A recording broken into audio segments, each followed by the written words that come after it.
masalah ini. Sebetulnya masalah-masalah itu Allah datangkan supaya kita ini kembali kepada Allah. Lah kita nggak paham, malah sibuk dengan masalah-masalah, lupa kepada Allah. Akhirnya masalahnya tambah besar. Kayak Fir'aun itu punya masalah. Pertama kali itu kecil. Masalah itu hanya masalah mimpi sebetulnya itu. Dia mimpi ada anak kecil mukul kepala dia. Akhirnya dia tanya sama dukun-dukunnya. Fir'aun itu aneh itu, ngaku Tuhan kok tanya dukun. Ini Tuhan apa ini? Tuhan palsu gitu tuh.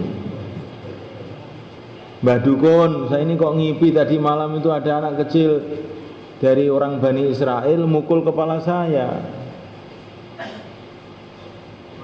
Apa ini maksudnya yang mimpi ini? Jadi memang manusia itu nggak cocok jadi Tuhan, itu nggak cocok. Akhirnya bingung. Apa maksudnya mimpi ini? Oh, itu maksudnya Tuhan Raja akan ada bayi dari kalangan Bani Israel akan menjungkel kekuasaan Tuhan. Begitu. Akhirnya dia mikir, sibuk dengan masalah. Kalau begitu semua bayi yang lahir di kalangan Bani Israel yang laki-laki bunuh saja. Itu jalan keluarnya kayak begitu. Jalan keluarnya bukan kemudian kenapa kok begitu? Kenapa Allah Subhanahu wa taala kok akan menjungkel kekuasaan saya? Saya ini mesti banyak dosa ini. Saya harus tobat kepada Allah. Mestinya begitu. Tapi Fir'aun enggak. Sibuk dengan masalah bayi-bayi disembelih. Tapi ujung-ujungnya dia sendiri dijungkir oleh Allah SWT di tengah lautan.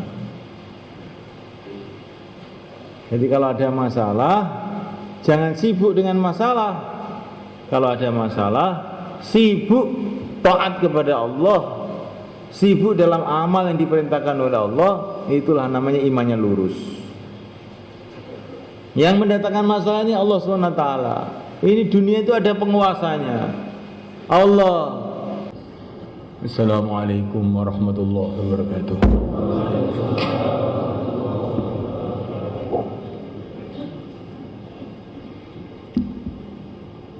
Innal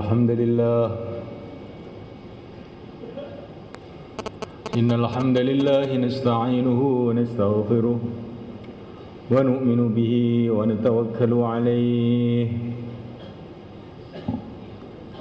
ونعوذ به من شرور أنفسنا ومن سيئات أعمالنا من يهديه الله فلا مضل له ومن يضلل فلا هادي له أشهد أن لا إله إلا الله وحده لا شريك له وأشهد أن سيدنا ومولانا وحبيبنا محمدا عبده ورسوله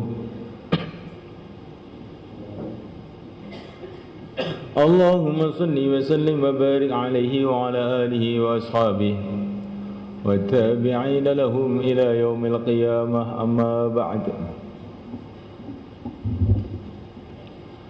وقد قال تعالى في كتابه الكريم إن الذين قالوا ربنا الله ثم استقاموا تتنزل عليهم الملائكة ألا تخافوا ولا تحزنوا وأبشروا بالجنة التي كنتم توعدون نحن أولياؤكم في الحياة الدنيا وفي الآخرة ولكم فيها ما تشتهي أنفسكم ولكم فيها ما تدعون نزلا من غفور رحيم ومن أحسن قولا ممن دعا إلى الله وعمل صالحا وقال إنني من المسلمين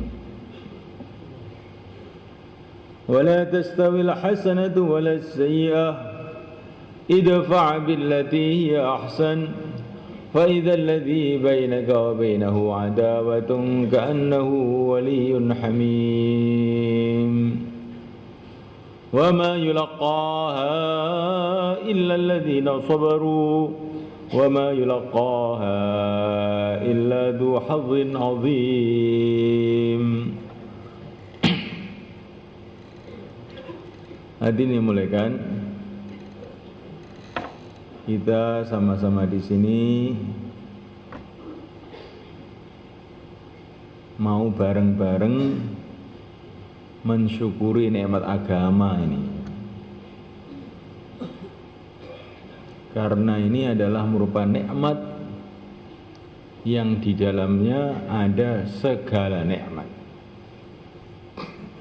Agama itu nikmat yang di dalamnya ada segala nikmat.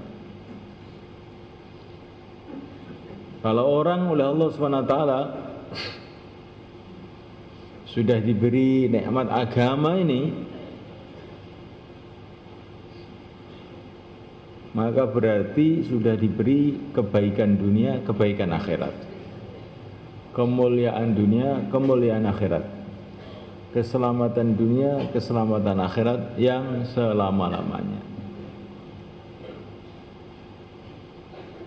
Orang kalau sudah dikasih nikmat agama ini, berarti dia ini menjadi orang kaya yang sekaya-kayanya.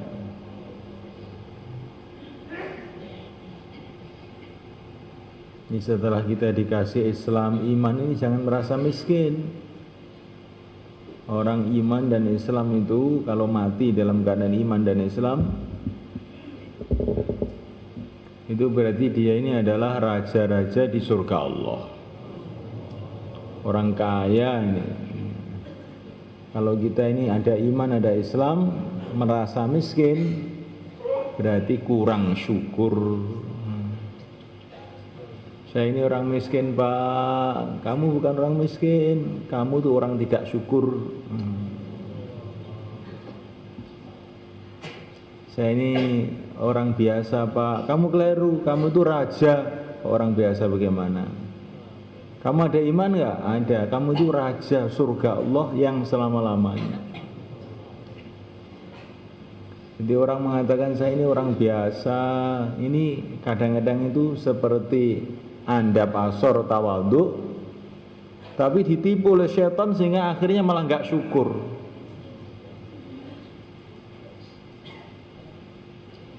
Biasakan kita ini mengatakan saya ini orang untung, beruntung, betul-betul beruntung, karena oleh Allah dikasih iman dan Islam. Semoga tetap saya mati, akhirnya jadi raja-raja di surga Allah. Sehingga jadi orang Islam itu syukur, senang. Qul bi fadlillahi wa bi rahmatihi fabidzalika falyafrahu. Dengan nikmat agama itu hendaklah kita ini gembira. Wa khairum mimma yajma'un. Nikmat agama ini lebih baik daripada yang dikumpulkan orang-orang ahli dunia, orang-orang kafir itu. Orang kafir itu mengumpulkan apa? Mengumpulkan kayu, mengumpulkan semen, mengumpulkan besi, mengumpulkan teknologi, mengumpulkan ini, mengumpulkan itu. Setelah itu ditinggal semua menuju neraka. Sangat menggenaskan, sangat mengerikan.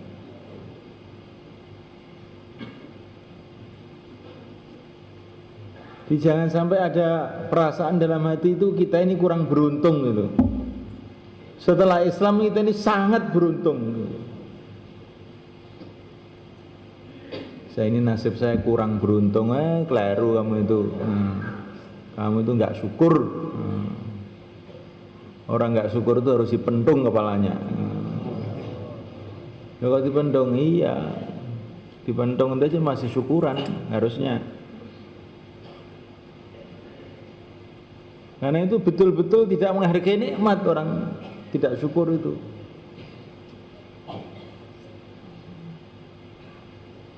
Nikmat agama ini, kalau nikmat agama sudah masuk dalam hati, apapun yang terjadi baik. Ini luar biasa ini. Apapun yang terjadi baik. Kalau kamu sakit, menggugurkan dosa-dosa. Kalau kamu sehat, tambah pahala buat amalan. Kalau kamu kaya, banyak sedekah, dapat pahala. Kalau kamu miskin, nanti di akhirat masuk surga sebelum orang kaya 500 tahun. Sudah beres semua. Jadi miskin ya syukur, kaya ya syukur. Kalau kaya syukur itu semua orang itu bisa memahami. Miskin syukur nih yang belum bisa memahami.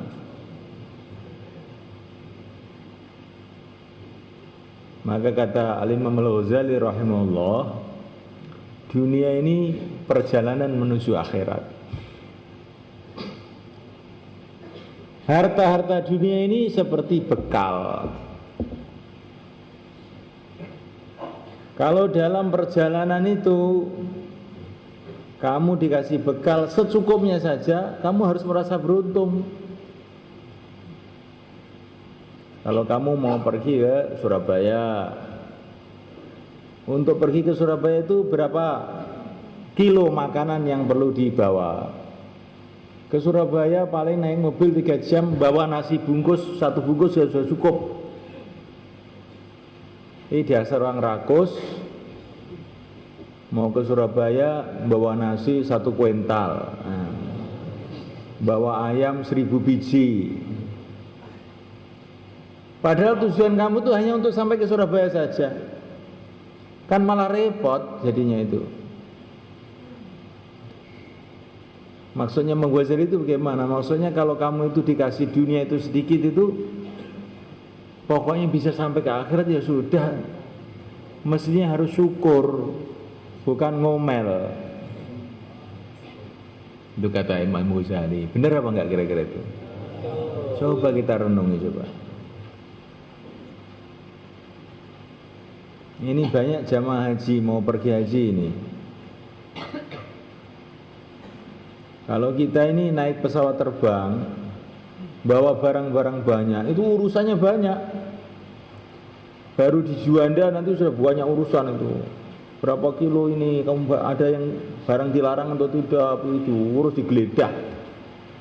Sampai di Jeddah urusan lagi.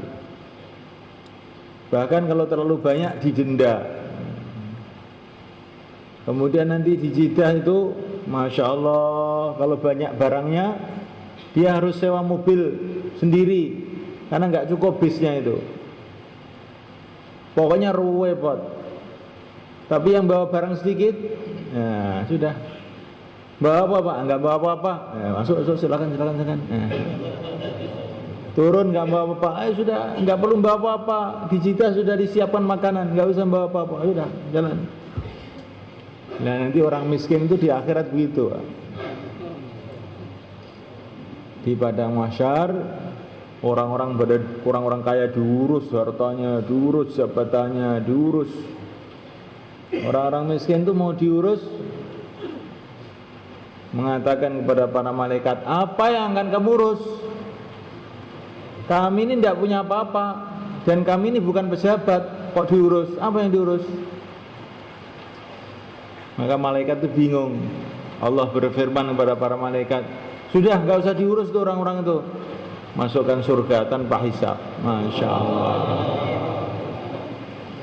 Maka di padang mahsyar itu alhamdulillah, untung saya nggak jadi orang kaya,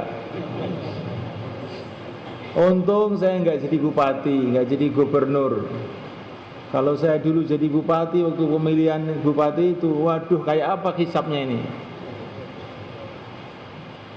Syukuran gitu. Nah kalau orang kaya berarti nggak syukur begitu. Ya sudah dijadikan oleh Allah kaya, ya kamu syukur. Banyak sedekah, banyak bantu orang-orang yang memerlukan bantuan. Supaya nanti kamu itu di padang mahsyar ada yang nyurung. Karena beban kamu terlalu berat. Banyak sedekah. Bagaimana kamu mau membawa beban yang begitu berat kalau nggak ada yang bantu nanti kamu di sana?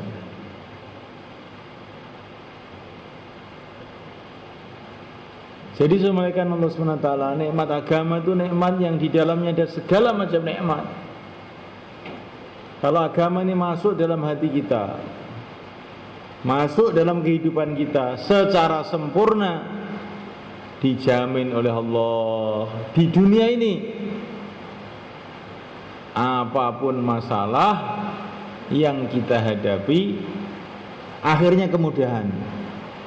Wal aqibatu lil muttaqin. Maka kita ini menghadapi masalah apa saja itu, asalkan amal agama ini sempurna, gak usah khawatir, akhirnya ini baik. Wal aqibatu lil muttaqin, akhirnya itu orang takwa ini sukses. Orang takwa itu maksudnya orang yang agamanya itu amalannya sempurna. Dan ini telah Allah buktikan. Orang yang amal agama sempurna kayak para nabi, para rasul alaihi wassalam, mereka menghadapi masalah, macam-macam masalah, akhirnya sukses. Nabi Allah Nuh alaihi wassalam menghadapi masalah-masalah yang rumit sekali dalam perjuangannya, menghadapi kaum yang begitu keras kepala, keras hatinya, tapi akhirnya sukses juga. Nabi Musa alaihissalam menghadapi masalah, pemerintahannya begitu kejam, kaumnya begitu susah diatur, Bani Israel, tetapi akhirnya sukses juga.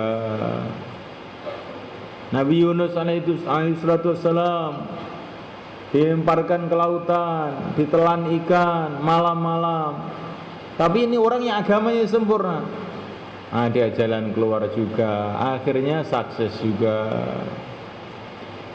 Yang mulia baginda Muhammad SAW menghadapi masalah di segala arah, dari kaumnya, dari pemerintahnya, dari familinya, dari orang jauh, dari manusia, dari jin, sampai jin-jin pun pada ngamuk ketika Rasulullah itu dakwah.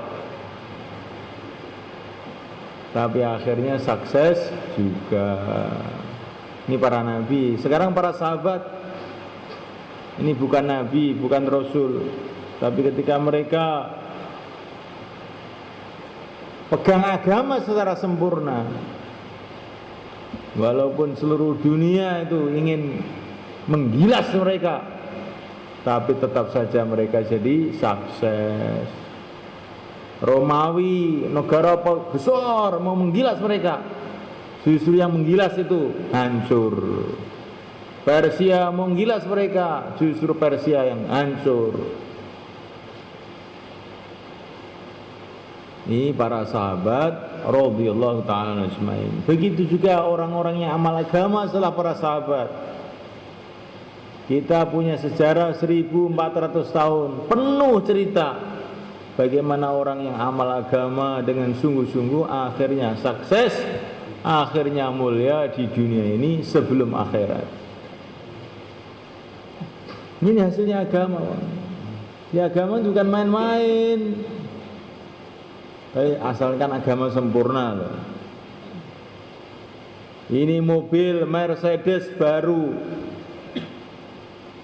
bisa untuk pergi ke Madiun, ke Surabaya 2 jam, 3 jam sampai.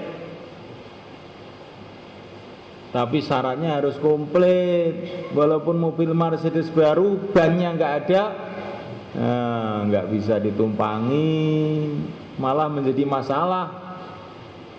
Bannya ada, gembos lagi, juga menjadi masalah. Bukan menyelesaikan masalah, tapi malah jadi masalah. Tapi kalau mobil ini sempurna, bannya ada, joknya ada, bensinnya ada, olinya ada, sopirnya ya pinter, kita tidur di situ sampai Surabaya. Begitu juga agama. Agama ini harus komplit, baru tampak barokahnya secara sempurna itu kalau komplit. Komplit itu bagaimana maksudnya? Pertama kali iman lurus, yakin hanya kepada Allah saja, selain Allah tidak bisa apa-apa. bergantung hanya kepada Allah saja. Ini pertama. Walaupun kita ini amal, tapi kalau hatinya yakinnya bukan kepada Allah, yakinnya kepada Allah tidak mantap betul-betul, itu bukan agama. Maka harus dimantapkan dulu yakinnya pada Allah itu. Dunia ini milik Allah, yang berkuasa Allah. Makhluk tidak bisa apa-apa tanpa Allah. Makhluk itu tidak bisa hidup kalau tidak dihidupkan oleh Allah. Makhluk itu tidak ada kalau tidak diadakan oleh Allah. Kalau dalam hati kita ini kok ada harapan kepada makhluk, cepat-cepat istighfar. Astagfirullah, keliru saya ini, makhluk kok saya harap, sedangkan makhluk itu tidak bisa apa-apa tanpa Allah. Kalau dalam hati kita ini ada rasa takut kepada selain Allah, tanamkan dalam hati. Ini keliru besar, ini keliru besar. Wa iyaya farhabun, takut hanya kepada Allah. Nah selain Allah itu tidak bisa apa-apa, kamu takut.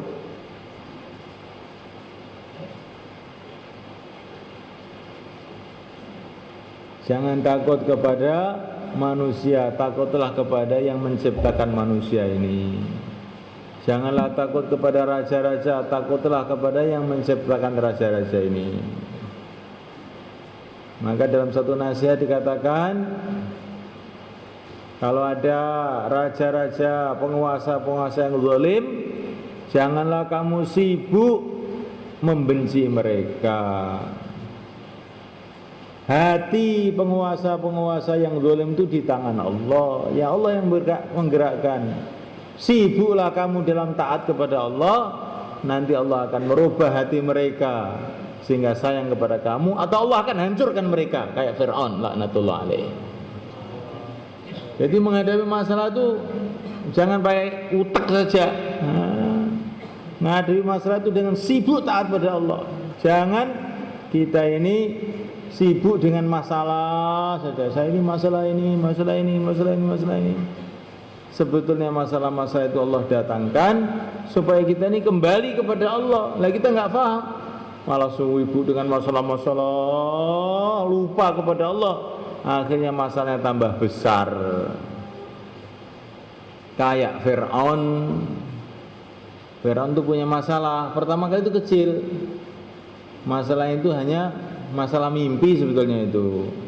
Dia mimpi ada anak kecil mukul kepala dia. Akhirnya dia tanya sama dukun-dukunnya. Fir'aun itu aneh itu, ngaku Tuhan kok tanya dukun. Ini Tuhan apa ini? Tuhan palsu gitu tuh. Mbah dukun, saya ini kok ngipi tadi malam itu ada anak kecil dari orang Bani Israel mukul kepala saya. Apa ini maksudnya yang mimpi ini? Jadi memang manusia itu nggak cocok jadi Tuhan, itu nggak cocok. Akhirnya bingung. Apa maksudnya mimpi ini? Oh, itu maksudnya Tuhan Raja akan ada bayi dari kalangan Bani Israel akan menjungkel kekuasaan Tuhan. Begitu. Akhirnya dia mikir, sibuk dengan masalah. Kalau begitu semua bayi yang lahir di kalangan Bani Israel yang laki-laki bunuh saja. Itu jalan keluarnya kayak begitu. Jalan keluarnya bukan kemudian kenapa kok begitu? Kenapa Allah Subhanahu wa taala kok akan menjungkel kekuasaan saya? Saya ini mesti banyak dosa ini. Saya harus tobat kepada Allah. Mestinya begitu. Tapi Fir'aun enggak. Sibuk dengan masalah bayi-bayi disembelih. Tapi ujung-ujungnya dia sendiri dijungkir oleh Allah SWT di tengah lautan. Jadi kalau ada masalah, jangan sibuk dengan masalah. Kalau ada masalah, sibuk taat kepada Allah. sibuk dalam amal yang diperintahkan oleh Allah, itulah namanya imannya lurus. Yang mendatangkan masalah ini Allah SWT. Ini dunia itu ada penguasanya. Allah, ini pemilik dunia ini. Allah penguasa dunia ini. Saya kok banyak masalah di dunia ini, saya akan kembali pada penguasa dunia ini, kepada Allah. Merengek-rengek kepada Allah, maksiat-maksiat ditinggalkan. Maksiat apa tuh saya ini? Diteliti itu apa kemaksiatannya, bagaimana ibadahnya, lurus apa enggak, sholatnya, zakatnya, puasanya, hajinya, sudah lurus belum? Zikirnya sudah lurus belum? Muamalahnya diteliti. Saya jual beli itu dengan cara benar atau tidak? Harta saya ini halal apa enggak? Apa ini warisan adik saya ambil? Apa ini harta anak yatim saya makan? Apakah saya jual beli dengan riba? Atau jual beli dengan menipu orang? Teliti itu, muamalahnya diteliti. Bagaimana yang masuk ke mulut kita ini betul-betul harta yang halal, barangnya halal, cara mencarinya halal. Cara mencarinya halal, barangnya harus halal. Halal yang betul-betul halal. Nah, yang agak ragu-ragu sedikit tinggalkan, itu paling enak sudah. Yang agak ragu-ragu sedikit tinggalkan. Karena kalau perkara itu haram masuk dalam perut kita, nanti doa-doa kita tidak makbul, jadi masalah besar nanti. Kalau perkara itu syubhat, membikin bayan ngantuk. Itu makanannya ada yang syubhat. Suka makan micin itu, jelas itu. Bukan haram tapi syubhat. Kalau syubhat itu orangnya ngantuan, dengar bayan ngantuk, taklim ngantuk, apalagi wiritan, tuambang ngantuk. Kenapa? Makanannya syubhat. Ya, sahabat itu dulu ibadah semalam-malam suntuk, pagi tidak bangkong, pagi seger aja, karena makanan itu betul bersih. Dan orang itu kalau makan syubhat, syubhat dengan haram itu lain. Syubhat itu yang kurang jelas gitu. Itu maka hatinya tidak bisa jadi tenang. Ada orang itu resah saja datang kepada gurunya, Kiai, saya ini hati saya kok resah saja, nggak bisa tenang tuh gimana? Oh, makanan kamu ada syubhat. Kalau makanan kamu bersih, tenang kamu. Maka dia ini mikir, gimana ya saya ini. Akhirnya dia ini ambil jalan pintas saja, pergi ke dalam hutan yang nggak ada pemiliknya itu. Dia makan hanya buah-buah yang ada di hutan itu. Di sini sudah halal 100%, nggak ada pemiliknya kok. Minum dari air sungai aja. Kira-kira 40 hari pelong. Masya Allah, nikmat hidup ini katanya dia. Padahal nggak punya apa-apa itu.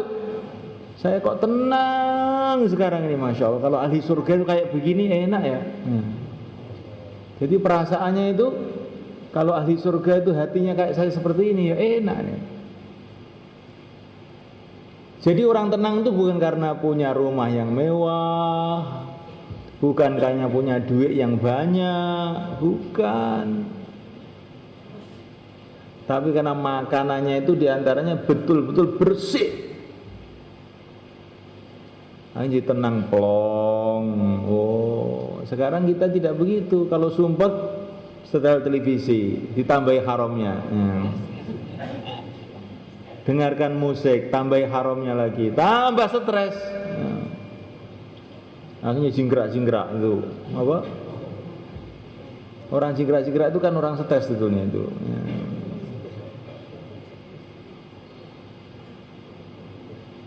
Masya Allah. Jadi semalakan Allah Subhanahu wa taala. Sudah musik, sudah ini masih sumpek juga minum arak. Sudah minum arak masih sumpek juga narkoba, makan obat bius. Kalau sudah teler ya baru bisa tenang. Sudah teler, jadi orang gila emang baru merasa tenang. Sekarang saya tenang. Kamu itu sudah rusak otaknya, ya tenang. Otaknya sudah pada terbakar, bosok. Jadi semuanya Allah Ta'ala, agama ini pertama kali harus kita luruskan keyakinan. Yang berkuasanya Allah, keselamatan saya hanya kalau saya taat pada Allah. Kalau saya nggak taat sama Allah, wah sudah bahaya betul. Nah gitu, namanya yakin benar. Dan tidak ada taat kepada Allah kecuali dengan jalan Rasulullah SAW yang telah diwariskan kepada para sahabat, diwariskan kepada para ulama-ulama, orang-orang soleh sampai sekarang. Kita pegang jalan Rasulullah SAW, baru kita akan sukses. Di pertama kali iman diluruskan, kemudian ibadah diluruskan. Sholatnya itu diperbaiki pertama kali kalau ibadah itu, karena ibadah tertinggi adalah sholat. Sholat itu lebih mulia, lebih penting dari haji. Jadi kalau orang mau haji persiapan 10 tahun. Tapi kalau sholat, mana ada persiapan? Sudah qadha mati sholat masih di WC. Bagaimana ini? Sebelum azan sudah soft awal semuanya. Insyaallah kita niat. Haji itu persiapan 10 tahun Pak, antri bayar 40 juta. Sholat lebih tinggi daripada haji. Lah kok malah terlambat terus. Sudah terlambat, nggak mau wiritan lagi, datangnya belakang, pulangnya duluan. Wes, iki piye kaya ngene iki. Awake dhewe kudu isin karo Gusti Allah. Kita harus malu dengan Allah SWT.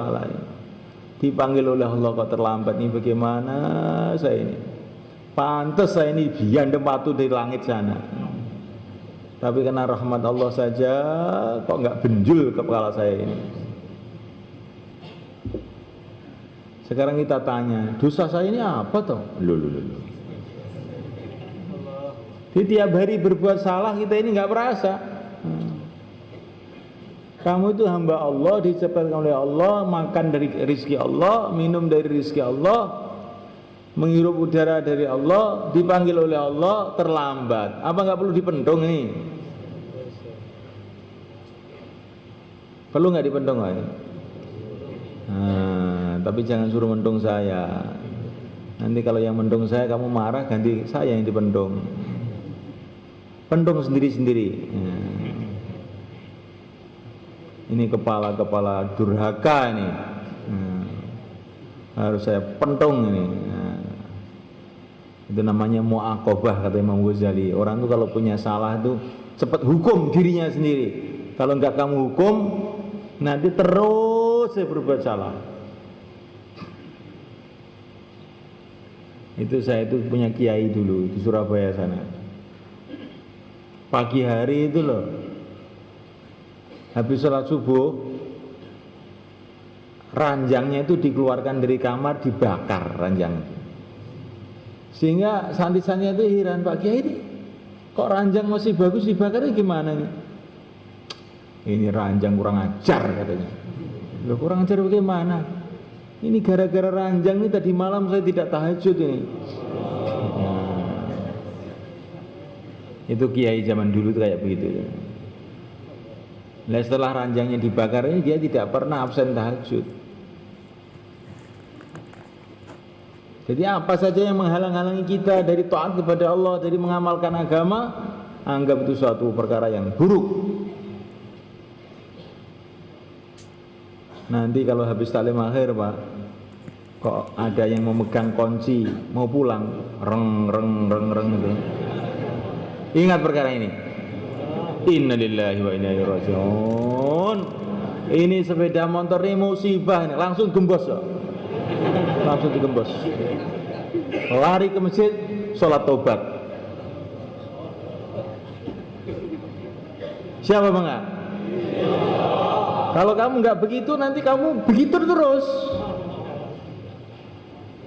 Itu kata Imam Ghazali, kalau orang itu buat kesalahan itu cepat-cepat dihukum dirinya itu, biar kapok nanti. Dan pentilnya terus dicopot, dibuang, biar kapok. Besok pagi cari pentil, lari kemana lagi karena nafsunya ini biar kapok. Kalau nggak begitu, besok lagi terus begitu, sehingga nggak pernah iktikaf, tidak pernah iktikaf. Itu para sahabat dulu begitu.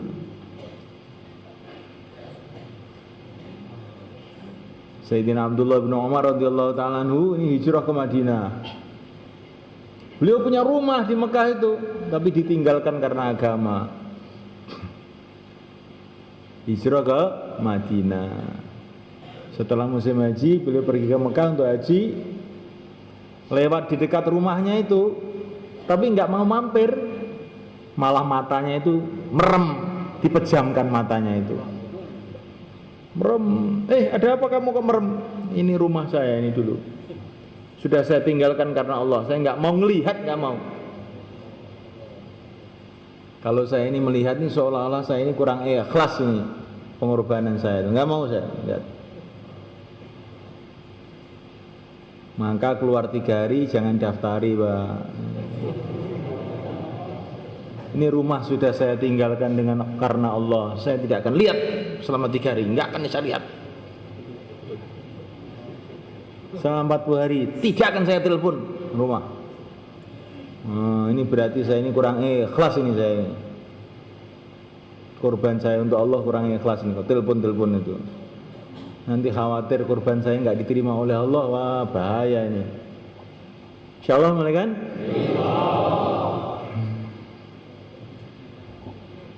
Bagaimana kalian? Baik nggak bayan ini? Nggak baik, so kamu telan aja. Ya, kamu telan aja. Ini penting ini. Pahit apa manis? Ini sudah saya haluskan loh Pak ini. Ini sudah saya kasih madu, saya kasih gula biar manis. Ternyata kok masih pahit. Ya sudah. Mang jamu ya dimakan aja. Nah, mulaikan Allah Subhanahu wa taala, maka iman diperbaiki. Kemudian ibadah diperbaiki. Muamalah diperbaiki. Jangan sampai ada barang haram atau syubhat masuk di perut kita. Perdagangannya dirubah. Mana yang kira-kira tidak sesuai dengan syariat, tinggalkan. Supaya apa? Supaya makan itu masuk tuh jadi nur dalam hati kita. Makan itu kalau halal, betul-betul halal, orang itu baru makan saja itu akan berubah hatinya. Itu ada wanita binal, Pak, wanita nakal, sukanya ngomong aja, siapa-siapa itu diomeli. Kemudian wanita itu masuk di rumahnya Rasulullah SAW. Oleh Rasul dikasih makan, nggak diajak omong apa-apa, kasih makan. Begitu makanan itu masuk di perut wanita tadi, yang tadinya nggak pakai tutup kepalanya langsung ditutup. Yang tadinya ngomel aja langsung diem, malu dia.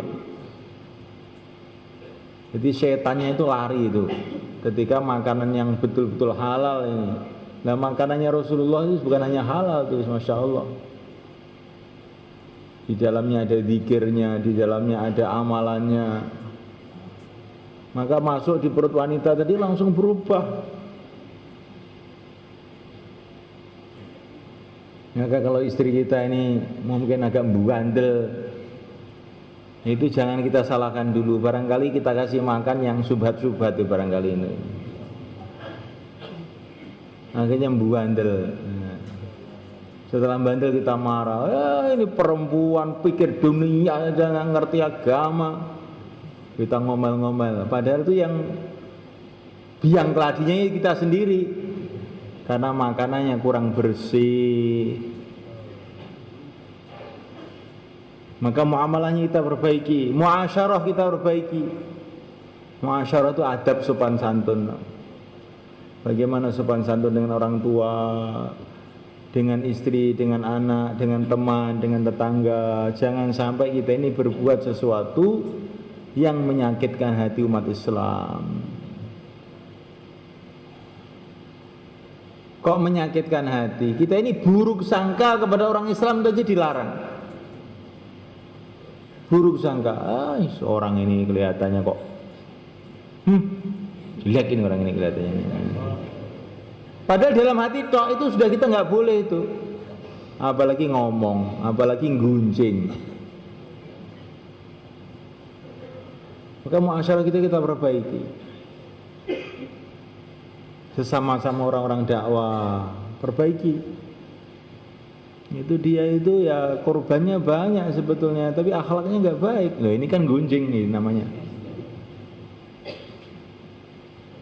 Jangan gunjing orang. Gunjing orang itu sama dengan makan dagingnya orang. Nah, kita ini harus punya muasyarah yang baik dan punya akhlak.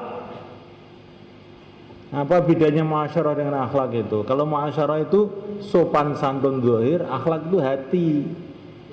Kita ada tawadhu. Dalam hati kita ini ada perasaan teman-teman kita itu lebih baik dari kita. Itu namanya tawadhu. Itu lebih baik dari saya, itu lebih baik dari saya. Itu kalau ketemu orang itu itu lebih baik dari saya, itu lebih baik dari saya.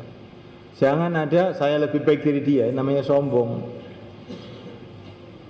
Man qala halakan nas fa wa ahlakum, kata Nabi. Orang yang mengatakan semua orang sudah rusak, dia yang paling rusak. Jadi kita ini harus punya akhlak yang baik kepada sesama muslim ini. Kalau imannya lurus, ibadahnya lurus, kerjanya lurus, muamalahnya lurus, akhlaknya lurus, muasyarahnya lurus, ya ini namanya kita amal agama itu komplit. Kalau amal agama komplit namanya takwa. Kalau takwa dijamin oleh Allah, kamu menghadapi masalah apa saja akhirnya baik. Maka yang kita pikirkan itu mewujudkan takwa ini. Jangan yang dipikir menyelesaikan masalah. Masalah nggak akan bisa selesai. Tapi usahakan takwa dalam kehidupan kita. Nanti masalah akan diselesaikan oleh Allah. Orang itu sibuk bagaimana mewujudkan takwa dalam dirinya. Iman lurus, amal lurus, sering kesana begitu namanya takwa. Ya, supaya wujud takwa dalam diri kita, dalam diri keluarga kita, dalam diri umat, ada usahanya Pak itu. Itulah usahanya Rasulullah SAW. Pertama kali harus kita hidupkan suasana dakwah. Kalau nggak ada suasana dakwah, orang akan lalai kepada Allah, lupa kepada negeri akhirat, sehingga hidupnya kayak binatang samanya sendiri. Tapi dengan ada suasana dakwah, orang yang ingat pada Allah, ingat negeri akhirat, ingat sama Rasulullah, ingat sama Al-Quran, ingat dengan takdir Allah, ingat dengan para malaikat, akhirnya hidupnya lurus. Tanpa ada dakwah manusianya akan lalai, lupa. Sudah ngerti tapi lupa. Dan lupa itu obatnya hanya satu, diingatkan. Insyaallah kita niat semua kan? Terus yang kedua, untuk menguatkan dakwah ini harus ada taklim. Supaya kita ini dengar nasihat-nasihat Allah SWT yang dibawa oleh Rasulullah SAW. Nasihatnya Rasulullah, nasihatnya para wali-wali Allah, nasihatnya para ulama, itu harus taklim. Kalau orang nggak taklim itu ucul. Apa ucul itu? Biasanya hidup itu merasa tidak punya pimpinan, seenaknya sendiri. Tapi kalau orang itu ada taklim, istiqomah taklim, setengah jam di rumah, setengah jam di masjid, hari-hari taklim, maka dia ini merasa hidup itu punya pimpinan. Siapa pimpinannya? Yang mulia baginda Muhammad SAW. Hidup itu merasa dia ini punya jalan yang sudah jelas. Ini yang harus saya lalui. Tapi kalau nggak ada taklim tuh orang bingung. Saya ini mau ke utara, apa ke selatan, ke timur, ke barat, bingung. Saya ini nggak punya pegangan, mau kemana? Tolah. Akhirnya dimakan sama setan di situ. Kalau orang kampung, Mbak, orang kampung pergi ke kota, bingung tolah. Akhirnya dicopet orang, dimakan perampok. Karena kelihatan tuh bingung tolah. Tapi kalau dia tahu jalan, saya mau ke sini, jalan lurus, perampok nggak berani. Oh ini sudah orang sini, ini sudah tahu nih orang ini. Begitu juga manusia di dunia ini, kalau nggak ada taklim, nggak jelas jalan hidupnya itu nggak jelas. Akhirnya tolah dimakan setan. Maka taklim ini penting. Insya Allah kita niatkan, kan? Suasana taklim kita kuatkan betul-betul sebenarnya. Bagaimana setiap rumah itu ada taklim, setiap masjid ada taklim, setiap toko ada taklim. Bahkan kalau bisa di sawah kita pun kita hidupkan taklim. Jam 9 kita istirahat sebentar, bersihkan pakaiannya, bersihkan, duduk di pematang sawah yang galengan taklim. Ajak teman-teman di sawah itu, supaya kita ini tidak lupa, walaupun di sawah saya ini adalah hamba Allah, walaupun di sawah saya ini akan ke akhirat, walaupun di sawah saya ini umat Rasulullah. Akhirnya di sawah, tapi iman kita naik, Pak. Dalam zaman dulu ada seorang wali Allah namanya Ibrahim ibnu Adham. Itu ceritanya Masya Allah, setiap kita pada ceritanya itu. Itu pekerjaannya itu ngebyok, Pak. Wali yang ngebyok. Tapi ngebyoknya bukan seperti kita, ngebyok dengan ingat sama Allah SWT, ingat dengan takwa kepada Allah Subhanahu wa taala. Maka di sawah imannya naik. Walaupun di sawah dapat macam-macam pertolongan Allah. Walaupun di sawah ngislam dengan orang di sawah-sawah. Ini Ibrahim bin Adham, asalnya anak raja, Pak. Ibrahim bin Adham, anaknya raja, tobat jadi wali. Sudah nggak mau makan uang kerajaan, pekerjaannya gebyok. Masya Allah. Bukan karena nggak punya duit, anaknya raja. Tapi dia, saya nggak mau ini uang kerajaan ini campur aduk, nggak mau. Kemudian suasana ibadah kita kuatkan. Ini yang ketiga. Sholat 5 waktu berjamaah, sholat sunnah, qobliyah, ba'diyah, isyraq, duha, awabin, tasbih, tahajud, zikir pagi petang, masuk itikaf. Insyaallah kan?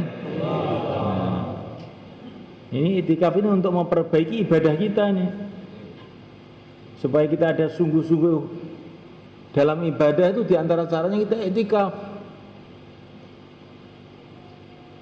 Sekarang nanti malam saya itikaf. Siapa yang itikaf? Ini yang lain mau pulang semua nih? Angkat tangan itikaf. Masya Allah, jazakumullah.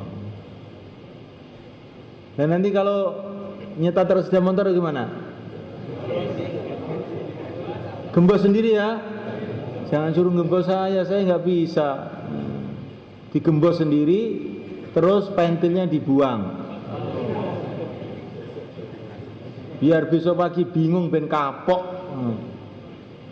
Ben itikaf terus.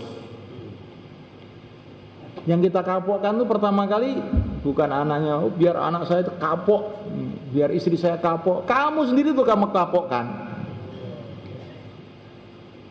Musuh yang terbesar bagi manusia adalah dirinya sendiri.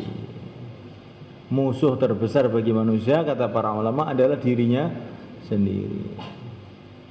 Karena walaupun seluruh dunia ingin mencelakakan kamu, tapi kamu tetap lurus di jalan Allah, lurus di jalannya Rasulullah SAW, kamu akan ditolong oleh Allah. Seluruh dunia nggak bisa apa-apa. Kayak Nabi Ibrahim, keluarganya memusuhi, masyarakatnya memusuhi, pemerintahnya memusuhi, tetapi dia lurus tetap, Bismillah, ya akhirnya ditolong oleh Allah. Tapi walaupun seluruh dunia ingin kita ini baik, tapi memang diri kita nggak mau baik, bagaimana jadinya?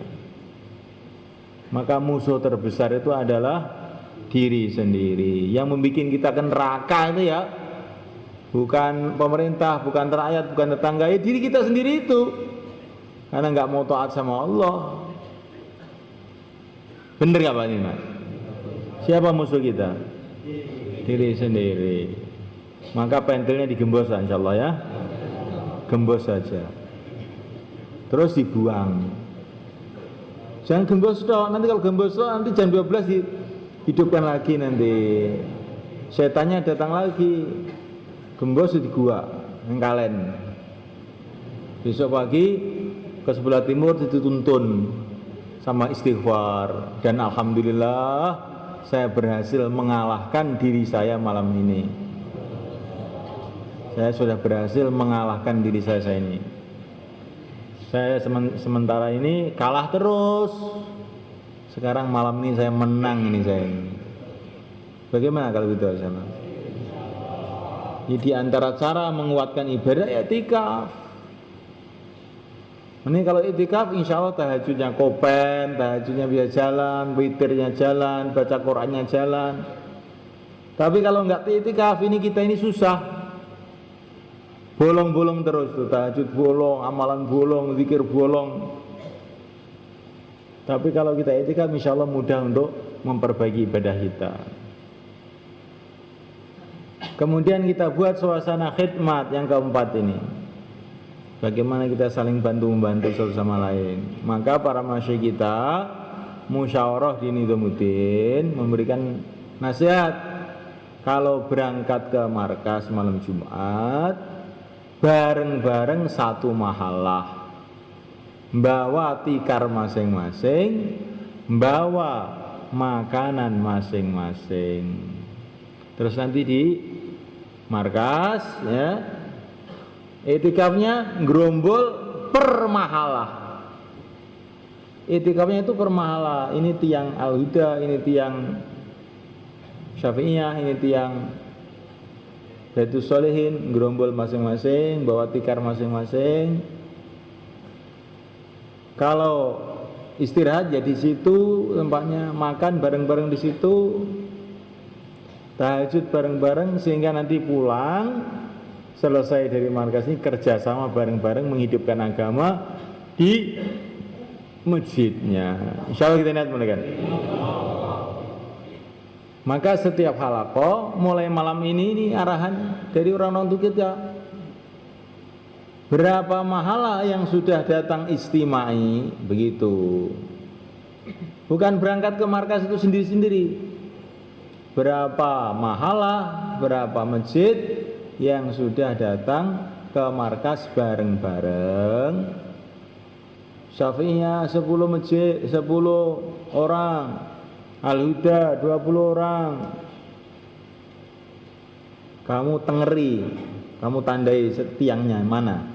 Ini tiangnya kan banyak ini.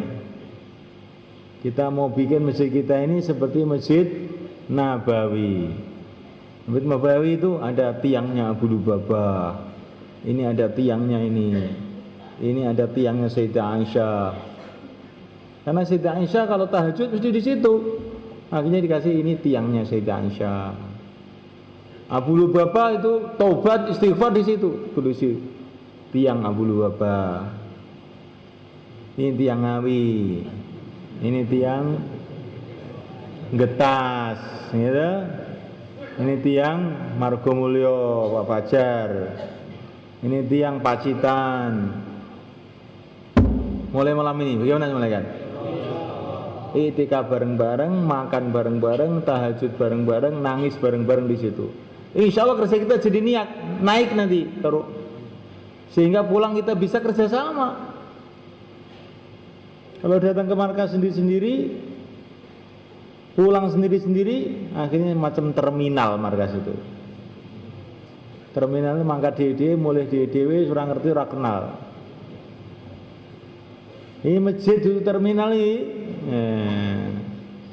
Mangkat bareng-bareng, insyaallah Bang mangkat bareng-bareng, iktikaf bareng-bareng, ndonga bareng-bareng, tahajud witir bareng-bareng, maca surat kahfi bareng-bareng, sholawat sing akeh bareng-bareng, terus mulih bareng-bareng, nguripne mahalae bareng-bareng. Cocok mboten niku? Suwe-suwe ini akhirnya mlebu swarga bareng-bareng. Nah niki wis jan cocok tenan iki. Wasiqal ladzina taqaw rabbahum ilal jannati zumara. Orang masuk surga itu rombongan-rombongan. Karena dulu di dunia juga senangannya rombongan-rombongan, bukan sendiri-sendiri selunta, seluntu, seluman-selumun selamat. Malah nabrak apa-apa, enggak seluman-selumun selamat. Seluman-selumun tabrak-tabrakan.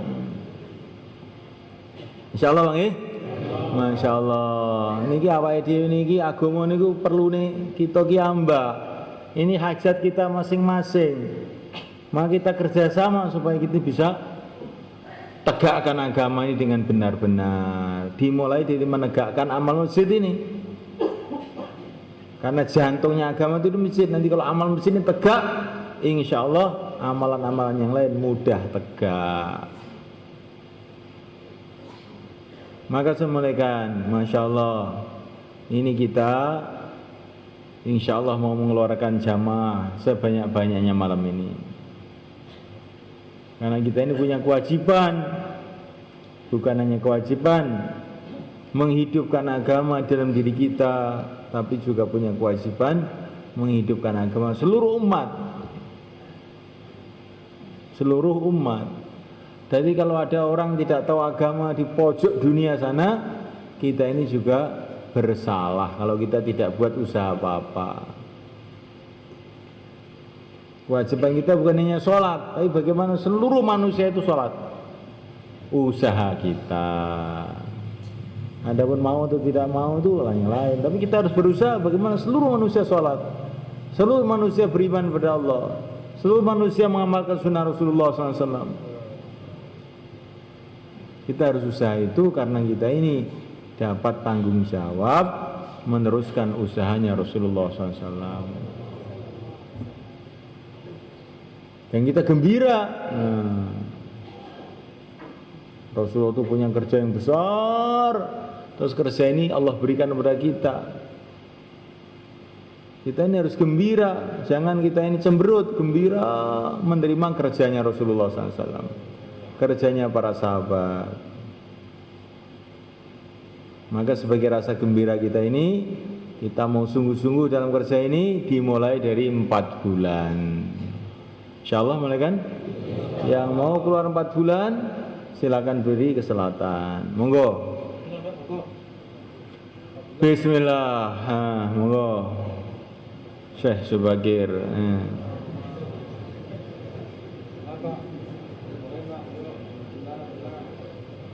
Ya mau keluar 4 bulan, yang niatnya 40 hari sekarang dirubah jadi 4 bulan.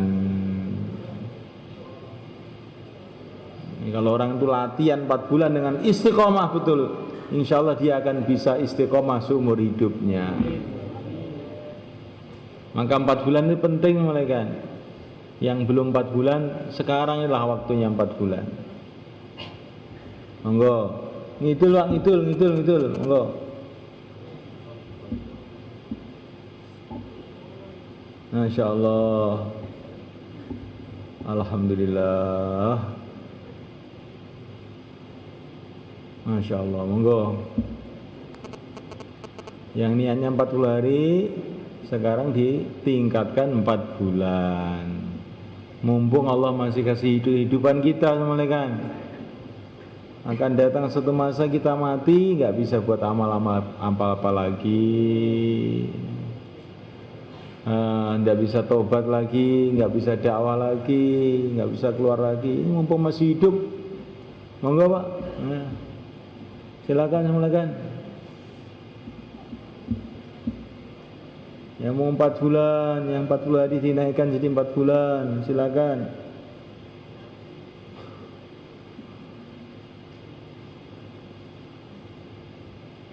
Jangan sampai kita menyesal di akhirat ketika penyesalan tidak ada gunanya. Silakan dimulaikan. Kalau sekarang ini kita buat usaha amal sedikit saja, 4 bulan saja pahalanya selama-lamanya. Begitu juga kalau kita tidak usaha, ruginya selama-lamanya.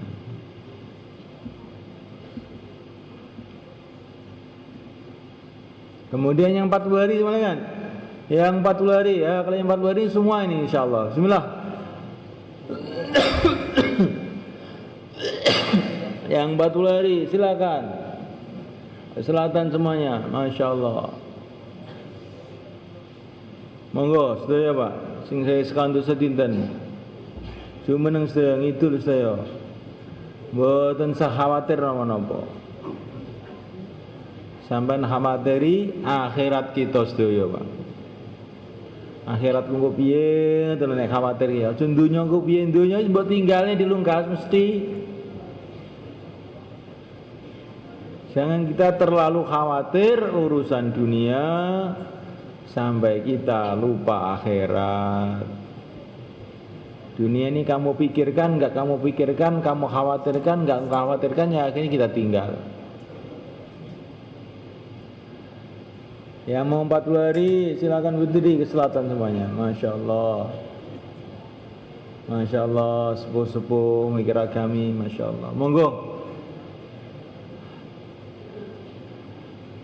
Ampun ngantos enten ruwah maos niki urusane wong liya, iki urusanku dhewe. Sing arep mati ya aku dhewe, sing pengen ning swarga ya aku dhewe. Sing pengen selamat saka neraka ya aku dhewe, sing pengen amal ya aku dhewe.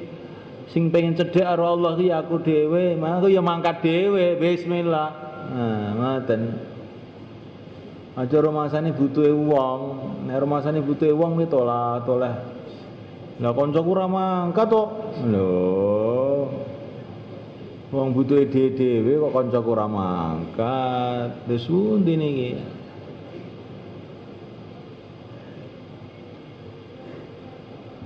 Assalamualaikum. Angkat kepala Pak. Ke depan ngantuk lagi. Jangan ngantuk ya. Ini menyinggung saya loh yang kamu nyantuk itu. Dosa. Dicak omong kok turu ora dosa piye? Wong kadang-kadang ndamel dosa mboten krasa, Pak. Dibuayani pertentangan turu. Megel gak ning karo. Nah, sakniki megelne wong Islam dosa apa ora? Istekok aku. Itu so. Lah iya, makane aja turu saenake ae. Sepuntene lho niki mboten kasar niki. Niki pun lembut niki, jane kuwasa rasane.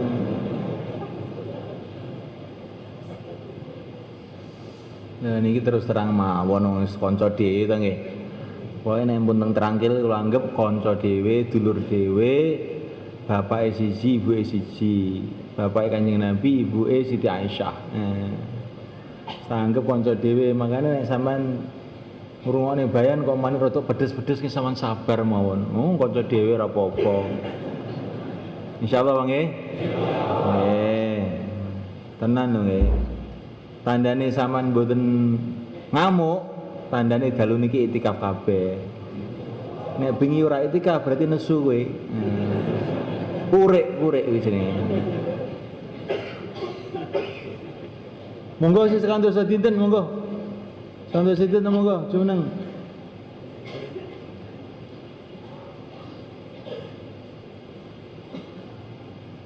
kan senten niki jur lho niki.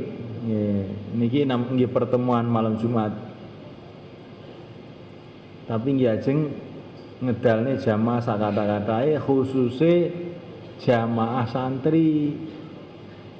Niki badhe kathah santri sesame medal. Lah niki jure niki dimulai dalu niki njing-njing niku wonten mudzakarah nggih.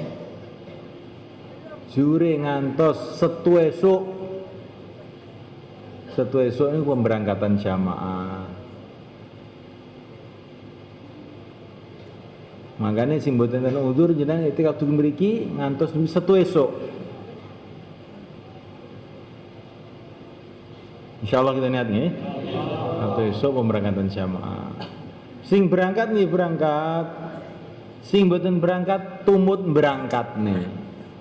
Mangke Setu esuk niku pemberangkatan jamaah, kita ndonga sareng-sareng, mudzakarah sareng-sareng sehingga gesangake sunah Kanjeng Nabi.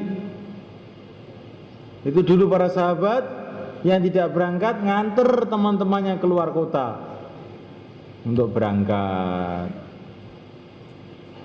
Nah kita ini yang tidak berangkat nganter teman-temannya supaya bisa berangkat dengan gembira, dengan semangat. Insyaallah malaikat. Terus sekarang jamaah santri, amirnya saja, coba jamaah santri berdiri, amirnya saja. Kok sudah kesana semua? Belum toh? Ya. Itu laporan ke tim